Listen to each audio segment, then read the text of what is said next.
تمہاری منزل یہ نہیں ہے کہ ڈگری مل جائے اور جاب مل جائے، یہ بہت چھوٹے درجے کی چیز ہے۔ میری، تمہارے وی سی صاحب کی، تم بچیوں کی، بچوں کی ایک ہی منزل ہے کہ یا اللہ تو راضی ہو جا۔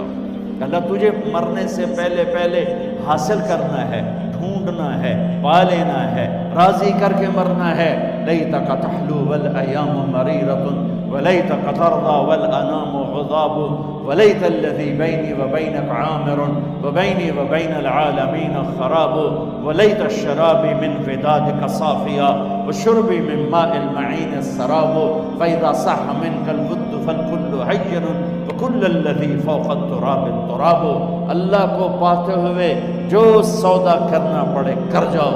عبداللہ بن حذیفہ کو رومیوں نے پکڑ لیا، صحابی ہیں، ان کو آگ میں ڈالنے لگے تو وہ رو پڑے، تو لوگوں نے رومی بادشاہ سے کہا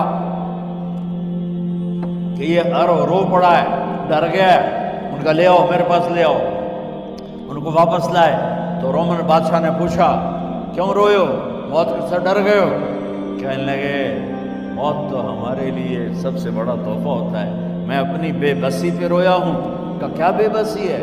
کہ بے بسی یہ ہے کہ ایک جان ہے آگ میں گرتے ہی جل کے راکھ ہو جائے گی، کاش میرے جسم پر جتنے بال ہیں اتنی میری پاس جانیں ہوتی اور میں ایک ایک جان کو اللہ کے نام پہ قربان کرتا۔ آج مرنے کا مزہ نہیں آ رہا، اس پہ رویا ہوں۔ تو بادشاہ اتنا حیران ہوا، انہوں نے کہا تو میرا ماتھا چوم دے اور میں تمہیں آزاد کرتا ہوں۔ تو اس کا ماتھا چوما، انہوں نے چھوڑ دیا۔ 2000 سال پیچھے چلے جائیں، فرعون دنیا کا واحد انسان ہے جس نے کہا انا ربکم الاعلی، میں سب سے بڑا رب ہوں، اور اپنے آپ کے رب ہونے کا دعویٰ انسانوں میں صرف فرعون کا ہے۔ اس کی باندی مسلمان ہو گئی، موسیٰ علیہ السلام کا کلمہ پڑھ لیا، ایمان چھپتا نہیں، وہ پتہ چل گیا۔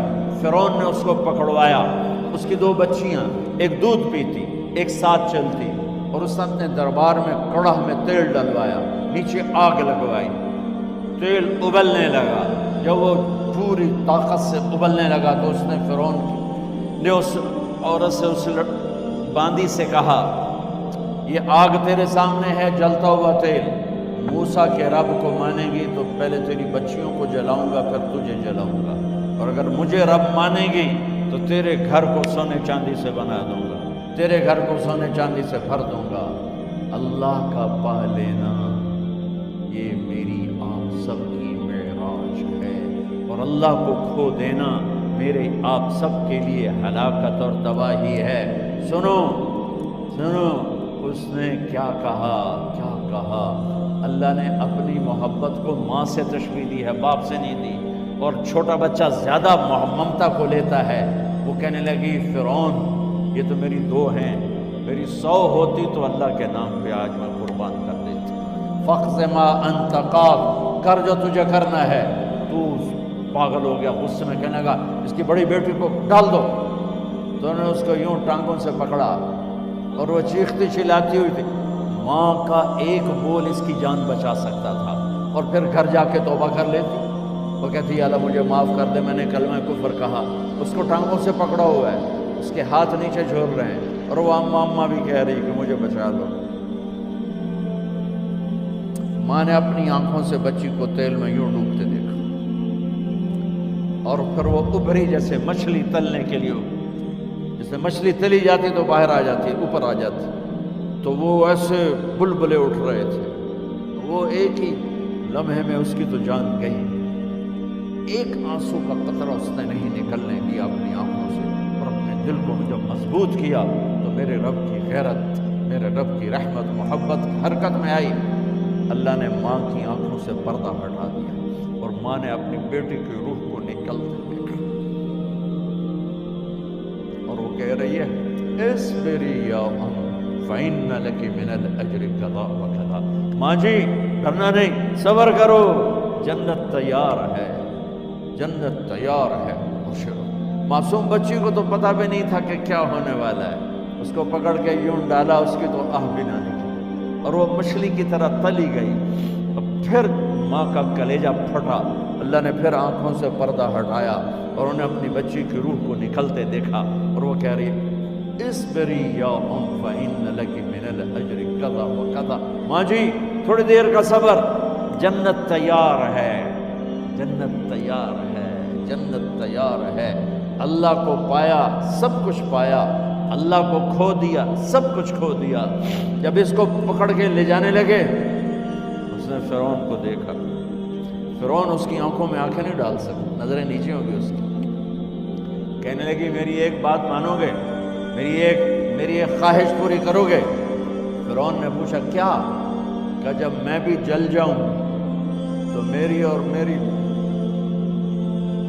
بچیوں کی ہڈیوں کو اکٹھے دفن کرنا، باہر پھینک نہ دینا، دفنا دینا۔ فرعون نے کہا تمہاری یہ خواہش پوری کی جائے۔ انہوں نے کہا میں پیچھے ہٹ جاؤ، میں نے اللہ کو جان دینی، مجھے دھکا دینے کی ضرورت نہیں ہے، میں اپنے اللہ سے ملنے جا رہا ہوں۔ جب اللہ مطلوب ہوتا ہے تو موت محبوب بن جاتی، جب اللہ کی نافرمانی ہوتی ہے تو موت سے نفرت ہو جاتی، مرنا عذاب نظر آتا ہے۔ وہ چھلانگ مار گئی، اللہ اکبر کا نعرہ لگاتی ہوئی، ہڈیاں ادھڑ گئیں، گوشت ادھڑ گیا، ہڈیاں باقی رہ گئیں۔ فرعون نے کہا ایک ہی جگہ ڈال دو، سب کو دفن کر دو۔ دفن 2000 سال کے بعد بچوں بچیوں، 2000 سال کے بعد موسیٰ علیہ السلام کے 2000 سال کے بعد جناب رسول اللہ صلی اللہ علیہ وسلم دنیا میں تشریف لائے۔ 40 سال کی عمر میں نبوت ملی، 50 سال کی عمر میں معراج ہوا، 2050 سال کے بعد میرے نبی کی سواری بیت المقدس جا رہی ہے، اور بیت المقدس پر جب وہ اوپر پہنچے ہیں تو مصر وہاں سے قریب ہو جاتا ہے۔ جب وہ اترنے لگے تو میرے نبی نے کہا جبریل جنت کی خوشبو آ رہی ہے، جبریل جنت کی خوشبو آ رہی ہے، کہاں سے؟ ابھی تو جنت اوپر ہے، ابھی تو اوپر جانا ہے، تو یہ زمین سے جنت کی خوشبو کیا آ رہی ہے؟ تو جبریل نے عرض کی یا رسول اللہ فرعون کی ایک باندی تھی جو اللہ سے سودا کر گئی جان کا اور اپنی بچیوں کا، اس کی بچیوں کی ہڈیوں کو جہاں دفن کیا گیا ہے، یہ خوشبو جس دن انہیں دفن کیا تھا اس دن سے لے کر آج تک یہ خوشبو آ رہی ہے، اور یہ قیامت تک آتی رہے گی۔ اللہ اپنے نام پہ قربان ہونے والوں کی یوں قیمت لگاتا ہے، پہلے اپنی منزل طے کرو، پہلے اپنی منزل طے کرو، پہلے اپنی منزل طے کرو کہ مجھے اپنی زندگی کی سے لینا کیا ہے، مجھے اللہ کو پانا ہے، مجھے اللہ کو پانا ہے۔ میں نے اللہ کی قسم، اگر اللہ راضی ہے تو پھر موت سے بڑھ کر کوئی تحفہ نہیں، اس سے بڑھ کر کوئی خوبصورت پیغام نہیں، اور اگر اللہ ناراض ہے تو موت سے خوفناک کوئی پیغام نہیں۔ عمر بن عبدالعزیز 3 بر اعظم پر حکومت کی، عمر بن عبدالعزیز، بنو امیہ، مروان 9 مہینے حکومت کی، اس کا بیٹا عبد الملک بن مروان 21 برس حکومت کی، اس کا بیٹا ولید 10 سال حکومت کی، اس کا بیٹا سلیمان 2.5 سال حکومت کی۔ اسی تخت پر بیٹھے عمر بن عبدالعزیز۔ پہلے چاروں نے اللہ کے شریعت کو قربان کیا حکومت کے لیے، عمر بن عبدالعزیز نے اپنے آپ کو قربان کیا اللہ کے لیے، حکومت کو پاؤں کے تلے رکھا اور اللہ کی رضا کو سامنے رکھا۔ ان کو زہر دیا گیا، جب ان کی موت کا وقت قریب آیا تو انہوں نے رجا بن حیوہ کو بلایا۔ سننے والی بات ہے بچوں، ان سے فرمانے لگے سنو، میں نے 3 بادشاہوں کو قبر میں اتارا۔ اب بچیاں تو قبرستان جاتی نہیں، ہم تو اپنے ہاتھوں سے قبر میں اتارتے ہیں اور اوپر مٹی ڈالتے ہیں اور اوپر اینٹیں ڈالتے ہیں اور پھر منو مٹی میں دبا کے واپس آتے ہیں۔ یہ منظر آپ بچیوں کے تو دیکھنے کا بھی نہیں ہے۔ وہ کہنے لگے میں نے 3 بادشاہوں کو مٹی میں ڈالا، لیکن ان کے کفن کی گرہ کو جب کھول کے دیکھا تو ان کے چہرے قبلے سے ہٹ چکے تھے، وہ رنگ ان کے کالے پڑ چکے تھے۔ ولید بن عبد الملک، سلیمان بن عبد الملک، عبد الملک بن مروان، عبد الملک باپ، ولید بیٹا، سلیمان بیٹا، یہ تینوں کا ان کے چہرے کالے ہو گئے تھے اور ان کا قبلے سے منہ پھر گیا تھا۔ اب میں مرنے لگا ہوں، مجھے پہلے ضرور چیک کرنا کہ میرا اللہ میرے ساتھ کیا کرتا ہے۔ پہلے تینوں کی ظلم کی حکومت تھی، ان کے چہرے قبلے سے کیوں ہٹ گئے؟ آپ کو عجب بات بتاؤں، ولید بن عبد الملک روزانہ تہجد میں کھڑے ہو کے 10 سپارے پڑھتا تھا، 10 سپاروں کی تلاوت تہجد میں کرتا تھا کھڑے ہو کے، اور قبلے سے چہرہ ہٹ گیا۔ سلیمان بن عبد الملک تہجد گزار، چہرہ قبلے سے ہٹ گیا، ظلم کیا، ظلم کیا، ظلم کیا، خون کو پانی بنا دیا، حکومت پر شریعت کو قربان کیا، رشتے ناتوں کو قربان کیا۔ اللہ نے قبلے سے چہرے، نمازیں منہ پہ مار دی، روزے منہ پہ مار دیے، حج زکاتیں منہ پہ مار دی، تہجد ان کے منہ پہ مار دی، اور ان کے چہروں کو قبلے سے ہٹا دیا اور رنگ کالے کر دیے۔ عمر بن عبدالعزیز نے اسی سلطنت کو عدل سے بھر دیا، اسی سلطنت کو عدل سے بھر دیا۔ کیسی سلطنت کی؟ جب گورنر تھے تو 60 اونٹوں پہ سامان چلتا تھا، جب امیر المومنین بنے تو بچے کہنے لگے ماں سے، بچے بچیاں 12 تھے، ماں سے کہنے لگے کہ عید کا موقع آ رہا ہے، ابا سے کہو ہمیں نئے کپڑے تو لے کر دیں۔ ان کی ماں کا نام ہے فاطمہ، بچوں کی ماں کا نام فاطمہ بنت عبد الملک۔ یہ دنیاوی سٹیٹس میں سب سے بڑی خاتون گزری ہے، آج تک اس کے لیول کی کوئی عورت نہیں آئی۔ دادا بادشاہ، باپ بادشاہ، 4 بھائی بادشاہ، 6 خامن بادشاہ، 7 نسبتوں سے یہ عورت شہزادی رہی ہے۔ حضرت عمر گھر آئے، بیگم نے کہا بچے کپڑے مانگ رہے ہیں۔ حضرت عمر کہنے لگے میرے پاس تو پیسے نہیں ہیں، تنخواہ میں تو مشکل سے روٹی پوری ہوتی ہے، کہاں سے لے کر دوں؟ تو تھوڑی دیر خاموش رہی بیگم، پھر کہنے لگی آپ ایسا کریں، اگلے مہینے کی سیلری ایڈوانس لے لیں، اس سے میں کپڑے لے لیتی ہوں اور روٹی کا خرچہ میں مزدوری کر کے، گھر بیٹھے مزدوری کر کے چلا لوں گی، آپ 1 مہینے کی تنخواہ ایڈوانس لیں۔ حضرت عمر بن عبدالعزیز واحد خلیفہ ہیں جن کے دور میں 3 بر اعظم میں زکوٰۃ لینے والا باقی نہیں بچا تھا۔ یہاں لاہور میں ان کی حکومت کے نیچے تھا، جنوبی اسپین فرانس ان کے حکومت کے نیچے تھا، کاشغر تک ان کے حکومت کے نیچے تھا، استنبول کے دروازوں تک ان کی حکومت تھی۔ 3 بر اعظم میں ایک آدمی زکوٰۃ لینے والا نہ بچا، اور اپنا حال یہ ہے کہ بیگم سے کہہ رہے ہیں پیسے کوئی نہیں، کپڑے کہاں سے لے کر دوں؟ اور بیگم طریقہ بتا رہی ہے کہ آپ اگلے مہینے کی تنخواہ ایڈوانس لے لیں، اس سے میں کپڑے لے لوں گی، اور چولہے کا خرچہ، روٹی کا خرچہ میں گھر بیٹھ کے مزدوری کر کے کما لوں گی۔ تو حضرت عمر کہنے لگے ہاں یہ ٹھیک ہے۔ باہر آئے وزیر خزانہ مزاحم، انہیں بلایا کہ بھائی ہمیں اگلے مہینے کی تنخواہ ایڈوانس چاہیے، یہ تنخواہ والے لوگ بیٹھے ہوئے تنخواہیں لیتے ہیں۔ اس نے کاغذ قلم آگے رکھ دیا، کہا حضرت یہاں لکھ کے دے دیں، آپ 1 مہینہ زندہ رہیں گے میں تنخواہ دے دیتا ہوں، آپ مجھے لکھ کے دے دیں آپ 1 ماہ زندہ رہیں گے میں آپ کو تنخواہ دے دیتا ہوں۔ چپ کر کے اٹھے، ایک لفظ نہیں بولے، گھر گئے۔ حضرت اپنی بیگم فاطمہ سے کہا بیگم بچوں سے کہہ دو کہ باپ کے پاس کپڑے لے کر دینے کی سکت نہیں ہے، اور خزانے ایسے بھرے پڑے تھے کہ زکوٰۃ لینے والا کوئی نہیں تھا۔ عید کی نماز ہوئی، نماز کے بعد جب ساری فیملی ملنے آئی اور بچے بھی ملنے آئے تو ان کو دیکھ کر ان کی آنکھوں میں آنسو آ گئے۔ کہنے لگے بچوں آج تمہیں دکھ تو ہوگا اپنے باپ پر کہ ایک جوڑا کپڑا بھی لے کر نہ دیا عید کا۔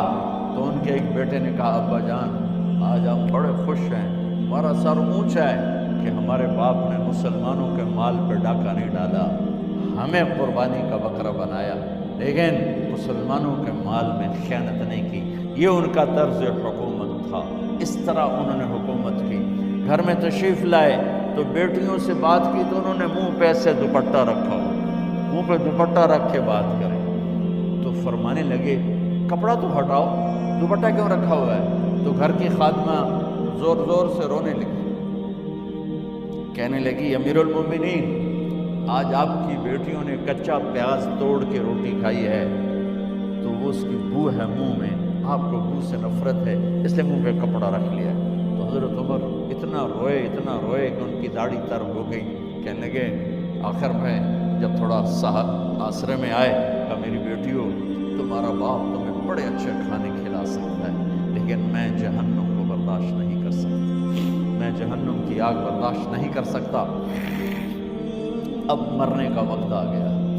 جب وہ گورنر تھے تو 60 اونٹوں پہ ان کا سامان چلتا تھا، اور جب وہ امیر المومنین بنے تو عیادت کے لیے لوگ آ رہے تھے، تو سالے عیادت کے لیے آئے، فاطمہ کے بھائی، کپڑے دیکھے امیر المومنین کے تو بہن کو ایک طرف کر کے فرمایا، بڑے نیک سرداروں میں سے تھے یہ مسلمہ بن عبد الملک، کہنے لگے امیر المومنین کے کپڑے تبدیل کروا دو، لوگ پوچھنے آ رہے ہیں تو میلے کپڑے اچھا نہیں لگتا۔ کہا جی بھائی کرواتی ہوں۔ اگلے دن جب وہ حال پوچھنے آئے تو پھر وہی کپڑے تھے، تو انہوں نے ان کو الگ جا کر کہا بہن میں نے تمہیں کہا تھا کپڑے بدلوا دیتی، کیوں نہیں بدلوائے؟ تو وہ رونے لگی، کہنے لگی کہاں سے بدلواؤں، جوڑا ہی ایک کہاں سے بدلواؤں؟ اور حکومت کتنی تھی؟ 3 بر اعظم، 3 بر اعظم کی حکومت۔ ہمارا تو پٹواری امان کا نہیں ہے، وہ 3 بر اعظم کی سلطنت لے کر ایک جوڑے میں اللہ سے ملنے جا رہے ہیں۔ جب ان کا انتقال ہوا، سلیمان بن عبد الملک کی ڈیڈ باڈی جب قبر کے قریب لائے اتارنے کے لیے تو ایسے ایسے ہلنے لگا، اس کا پورا جسم ہلنے لگا۔ تو اس کے بیٹوں نے کہا کہ ہمارے ابا زندہ ہیں، تو حضرت عمر نے فرمایا بیٹو زندہ نہیں ہے، عذاب قبر جلدی شروع ہو گیا ہے، عجل اللہ بالعقوبہ، قبر کی پکڑ پہلے شروع ہو گئی ہے، چھپاؤ اپنے باپ کو جلدی۔ جب عمر بن عبدالعزیز کی ڈیڈ باڈی قبر کے قریب کی گئی اور ان کا بھائی اتارو، بھائی وہ باتیں شروع ہو جاتی ہیں، رومال ڈالو، چادر پکڑو، ادھر سے پکڑو، تو ایک دم ایسے ایک پرچہ ہوا میں اڑتا ہوا سب نے دیکھا، وہ آتے آتے آتے آتے آتے آتے یوں آ کے حضرت عمر کے سینے پر گر گیا۔ سب دیکھ رہے ہیں۔ جب پرچے کو اٹھا کے دیکھا گیا تو اس پہ ایک سطر پہ لکھا تھا بسم اللہ الرحمن الرحیم، اور دوسری سطر پہ لکھا تھا براءۃ من اللہ لعمر بن عبد العزیز من النار، یہ عمر کے لیے جہنم کی آگ سے نجات کا پروانہ۔ 3 بر اعظم کی سلطنت لے کر وہ جنت کا پروانہ لے کر دنیا سے گئے۔ جب ان کو قبر میں اتارا گیا تو انہوں نے رجا بن حیوہ سے فرمایا تھا 3 بادشاہوں کے چہرے دیکھے قبلے سے پھر گئے، رنگ کالے پڑ گئے، مجھے تم نے دیکھنا ہے کہ کیا ہوتا ہے؟ تو رجا فرماتے ہیں جب میں قبر میں اترا اور ان کے کفن کی گرہ کو کھول کے دیکھا تو چہرہ قبلے کی طرف فکس تھا، اور مجھے یوں لگا جیسے 14ویں رات کا چاند قبر میں اتر آیا۔ میرے عزیزو، طلبہ و طالبات، اللہ کو اپنی منزل بناؤ، اللہ کو اپنی منزل بناؤ۔